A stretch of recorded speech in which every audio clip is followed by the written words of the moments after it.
Hey guys, welcome back to my channel. আজকে সকালে উঠে আমাদের চলছিল বাড়িতে ভোগের প্রিপারেশন, বিকজ আজকে ছিল রথযাত্রা। তো অলরেডি আমরা খিচুড়ি ওখানে হচ্ছিল। খিচুড়ির পর আমি বানাচ্ছিলাম খাজা। ঠিক আছে, খাজার রেসিপি তোমরা যদি চাও আমাকে বলো, আমি একটা আলাদা ভিডিও বানাবো যেখানে তোমাদের রেসিপিটা আমি পুরো দেখিয়ে দেবো। ঠিক আছে, দেন তারপরে এখানে আলু কাটা ছিল, তারপরে হবে লুচি, আর এখানে পুরো ঠাকুরের সিংহাসন আমাদের প্রায় সাজানো কমপ্লিট। তার সাথে আমাদের রথও সাজানো কমপ্লিট।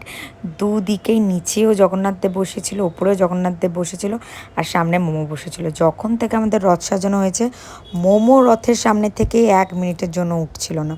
যাই হোক, আমাদের প্রিপারেশন প্রায় কমপ্লিট। আমাদের লুচি বানিয়েছিলাম, খিচুড়ি বানানো হয়েছিল, কাঁঠাল দেওয়া হয়েছিল, মিষ্টি, মালপোয়া, খাজা, জগন্নাথ দেবের যা যা পছন্দের খাবার আমরা তার মধ্যে কিছু কিছু বানানোর চেষ্টা করেছিলাম।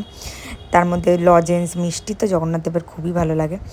বানানোর পর দেন আমাদের পুজো করতে করতে একটু লেট হয়ে যায়, মানে ভোগ যত রাত্রি হয়ে গেলেও পুজো করতে করতে সেই 3টে সাড়ে 3টে বেজে যায়।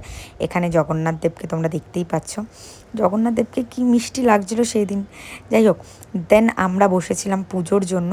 প্রায় পুজো করতে করতে আমাদের বেজে যায় 4টে কি 4:30 এরকম বেজে যায়। আর আমাদের এখানের পুরো সব রেডি হয়ে যায়।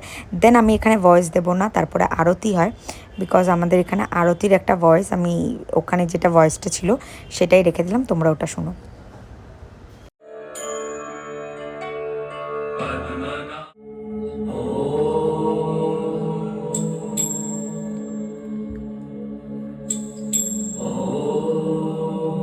পুজো শেষের পর আমরা বিকালের দিকে একটু রথটাকে টানি।